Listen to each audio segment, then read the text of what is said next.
There comes a moment in every life when you realize that the world is not a hospital for your wounds, and people are not medicine for your pain. Let me tell you something today. Not everyone you talk to is qualified to hear the battles you're fighting.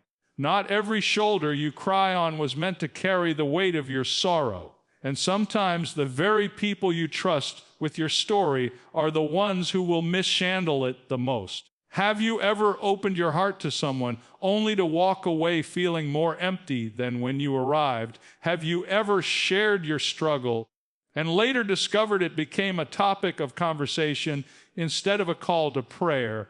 That's why I want you to stay with me throughout this message, because what I'm about to share may protect your peace, guard your spirit, and quite possibly change the way you walk through pain for the rest of your life.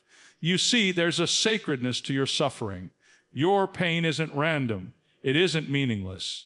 And it was never meant to be displayed before people who love drama more than they love you. Every problem you face is a classroom in which God is teaching you something divine, and some lessons must be learned in silence. Now, don't misunderstand me. I'm not telling you to isolate yourself or pretend you're strong. I'm telling you this: choose your confidence with wisdom. Some people are not comforters. They are collectors of information. They don't hear your heart. They just gather your secrets. But God hears every whisper, even the ones you don't dare speak aloud. There's power in privacy. When you stop announcing your pain to people, you start discovering strength you didn't know you had. The quiet nights, the tearful prayers, the moments when you felt forgotten, those were the times God was shaping you, building you, preparing you. Let me remind you, the devil wants you talking more to people than to God. Why? Because people can discourage you. They can judge you. They can misunderstand you. But God, He never misinterprets your tears. He never grows tired of your voice. He never exposes what you surrender to Him in trust. Some of you are losing peace because you're giving the wrong people access to your emotional life. You're carrying burdens that become heavier every time you describe them to someone who doesn't have the spiritual maturity to handle them. Stop casting your pearls before those who don't value them. Listen, there's strength in silence. There's growth in seasons where only God knows what you're going through. Some of your greatest breakthroughs will happen without anyone else knowing you were even in a battle. When you keep your problems between you and God, you're not hiding, you're healing.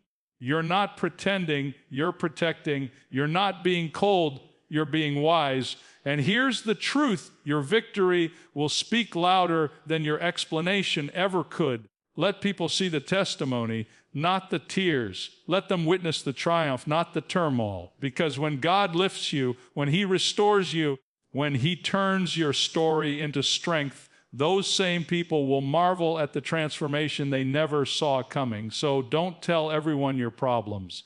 Tell the one who can fix them. Tell the one who won't judge them. Tell the one who already knows them. And when you walk out of the storm, quiet, refined, renewed, your life will speak for itself. Let me speak to you from the depth of something I've learned the hard way. Not every ear deserves your story. And I want you to hear this as if I were sitting across the table from you, looking straight into your eyes, because this truth has the power to protect your future and preserve your peace. There are moments in life when you feel the weight of what you're carrying pressing so heavily upon your chest that you think, if I don't tell someone, I'll break. And in that moment of vulnerability, you begin to scan the room, looking for someone, anyone who might listen. But hear me carefully, your pain is not a public announcement.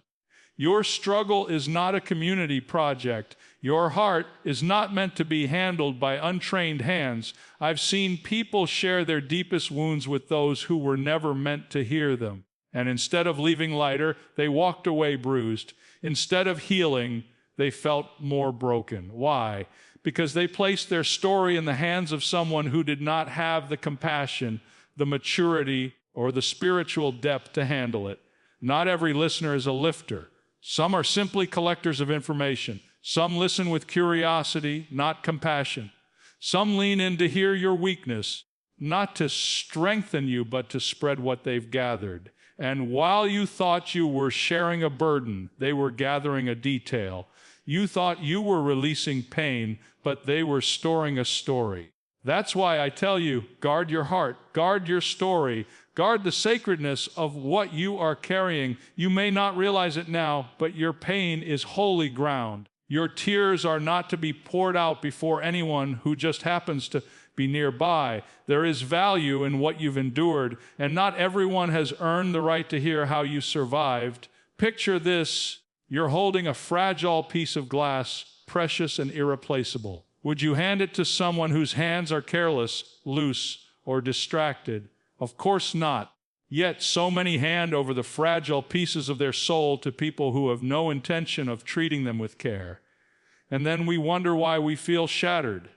Your story deserves discernment. Some people do not have the spiritual capacity to understand the weight of what you've been through.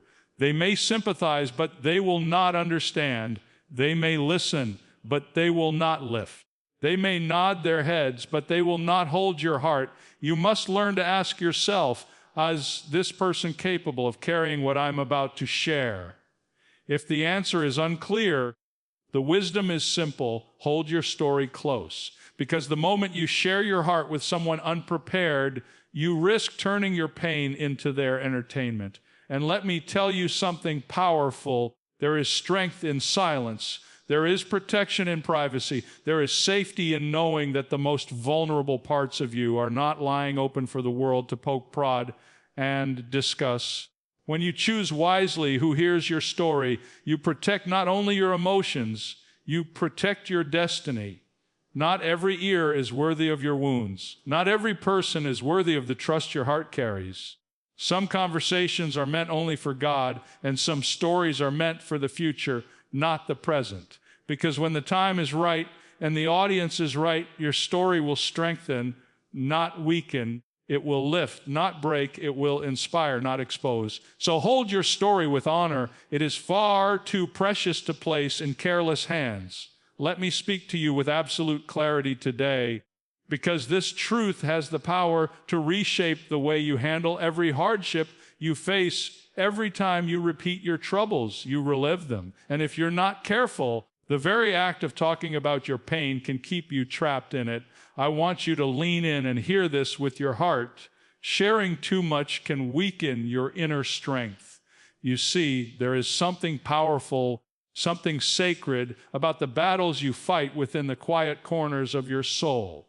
But the moment you begin to describe your pain to anyone who will listen, something happens. You reopen wounds that God is trying to close. You stir emotions that heaven is trying to calm. And you hand over power that was meant to be yours to hold. Have you ever noticed how describing a painful moment feels like reliving it all over again? Your mind goes back to the moment, your emotions start racing, and the hurt resurfaces with fresh force. That's not healing. That's recycling pain. And some of us are exhausted not because the battle is too big, but because we keep hitting the replay button every time we talk about it. Let me give you an image. Imagine carrying a heavy backpack. Every time you talk about your trouble, it's like taking that backpack off, opening it up, and pulling out every heavy stone you've packed away, only to put them all right back in again when the conversation ends. Nothing changed. Nothing was released. And now you're tired all over again. That is the danger of oversharing your struggle. There is a kind of strength that comes from silence, a kind of power that is cultivated when you decide, I will not rehearse this pain again. Because the truth is this: your mind believes what your mouth repeats. If all you ever speak is how hard life is, how wounded you are, how unfair things have been, eventually your spirit begins to shape itself around that narrative. You talk yourself into weakness. You talk yourself into discouragement. You talk yourself into staying where you should have already walked out of. But when you refuse to repeat the pain, when you make a decision not to broadcast your struggles, when you choose to speak life instead of rehearsing loss, something inside you begins to shift. You stop reliving your trauma and you start rebuilding your strength. Some people think talking about everything is healing, but the truth is, healing doesn't come from repeating your wound. It comes from releasing it. And release often happens in silence, in prayer, in reflection, not in endless conversations that drain your hope instead of restoring it. Let me tell you something deeply important. Your strength leaks every time you share your struggle with the wrong audience. You may think you're letting pressure out, but sometimes you're letting power out. You may believe you're unburdening your soul, but sometimes you're emptying your courage. There is a reason champions don't announce every injury. There is a reason warriors don't describe every scar while they're still fighting. Because strength grows in the places where pain is faced privately and surrendered to God, not where it is repeated publicly until it becomes your identity. When you keep your struggles within the sacred space between you and God, you're not pretending you're strong, you are becoming strong.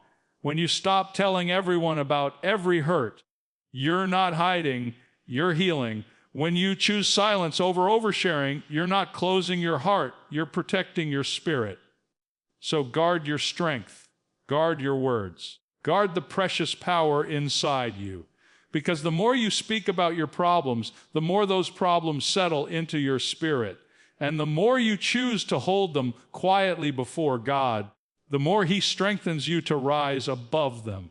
And that quiet strength you build in the private places, that's where this truth becomes even more powerful. God does His best work in hidden places. You may not realize it, but the silence you're learning to embrace, the restraint you're beginning to practice, the decision to keep certain battles between you and heaven, those are not empty moments. Those are divine moments.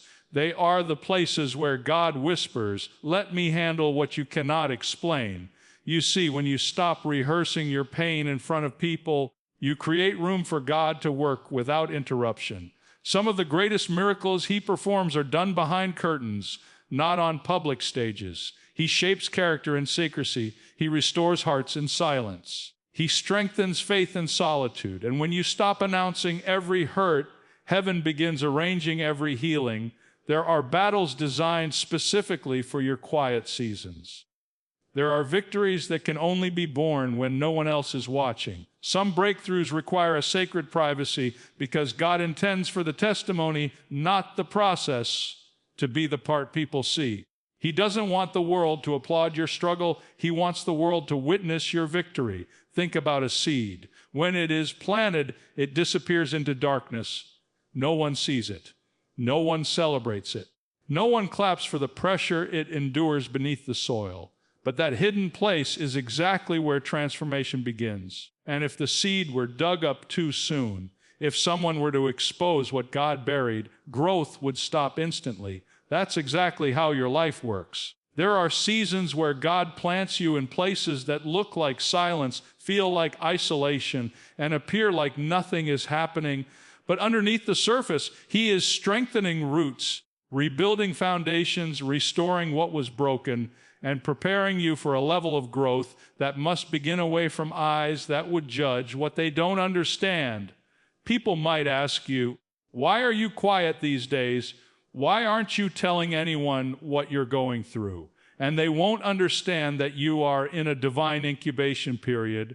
God is working, forming, shaping, and preparing something inside you that is too sacred to expose too soon. Some of you have been wondering why God hasn't brought certain people closer in this season, why He has pulled you away from the noise, why the circle feels smaller. It's because some victories require privacy, some healing demands silence, and some miracles can only be birthed when the room is empty of every voice except God's. If people witnessed the process, they would question it. They would try to influence it. They would try to interrupt what heaven is orchestrating. That's why God sometimes closes doors, limits conversations, and quiets your spirit, not to isolate you, but to insulate you. Because when God works in secret, He strengthens you without anyone else's fingerprints on the process. When the miracle finally unfolds, when the breakthrough finally appears, when the answered prayer finally rises from the soil, everyone will see the result, but only you will know the intimacy of the journey. And that is why you must treasure the hidden places, because while you are fighting silently, God is moving powerfully. While you are standing quietly, heaven is shifting loudly. And while you are choosing not to speak to people, God is speaking to your destiny clearly, directly, unmistakably. And while God is shaping you in those sacred, hidden places, something extraordinary is happening within you. Your strength is being revealed in what you endure quietly. There is a depth of courage that only emerges when no one is applauding you. No one is comforting you. No one is validating your struggle. It's in those silent seasons that your character is tested, your faith is purified, and your endurance is sharpened. People will see you standing, but they will never fully grasp what it took for you to remain on your feet. Some of the strongest individuals you will ever meet are not the ones shouting their battles from the rooftops, but the ones who walk into a room with calmness on their face while storms rage inside their hearts. They carry tears that never fall, prayers that never stop, and strength they never talk about. And that's not weakness, that's wisdom, that's spiritual maturity. That's the quiet courage God builds when no one is watching. Let me tell you something profound. Anyone can appear strong when life is light and easy. Anyone can seem confident when everything makes sense, but the true measure of strength is revealed in the darkness, in the uncertainty, in the nights when sleep does not come and answers do not appear. It's in those moments, those private, painful, pressing moments, where your endurance speaks a language louder than your words ever could. There are battles you face that no one will ever know about, yet you still rise every morning. That rising is strength. There are disappointments that cut you deeply, yet you choose to forgive without announcing the pain. That forgiveness is strength. There are days when your heart is heavy, yet you help others lighten their burdens without ever mentioning your own weight. That compassion is strength. And God sees it all. He sees the nights you cry and wipe your tears before anyone notices. He sees the moments you swallow your fears and choose faith instead. He sees the heartbreak no one else detects, and while the world may never applaud the strength you show in silence, heaven recognizes every step you take toward resilience. The truth is, quiet endurance is one of the greatest testimonies of spiritual growth. When you resist the urge to broadcast your struggle, you prove that your hope is anchored in something deeper than human sympathy. When you keep walking without needing attention or affirmation, you demonstrate that your source of strength is not rooted in people, but in God Himself. There is a powerful beauty in enduring privately. You protect your peace. You guard your dignity. You refuse to let anyone define your struggle or shape your narrative. Instead, you allow God to steady your steps and strengthen your spirit. Some of you are walking through seasons right now where you feel unseen. You feel like no one knows the weight you carry. But hear me, your quiet endurance is not unnoticed.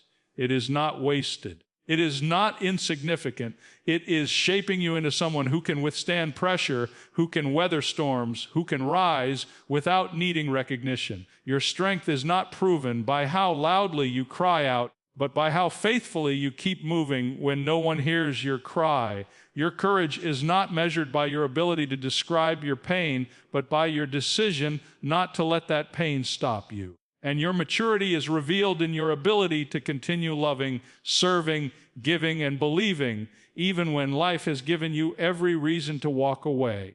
This is the kind of strength that can only be forged in silence, only refined in solitude, and only revealed through perseverance.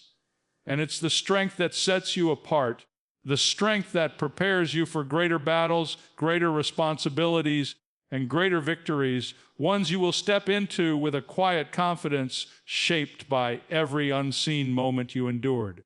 And it's in that kind of quiet, refined strength that you finally understand something life-changing. You were never meant to speak more to people about your battles than you speak to God about them. Because while people may listen, only God can lift. While people may sympathize, only God can solve. And while people may offer opinions, only God offers answers that heal the deepest wounds. You've just walked through seasons where your endurance was tested and your strength was revealed in silence.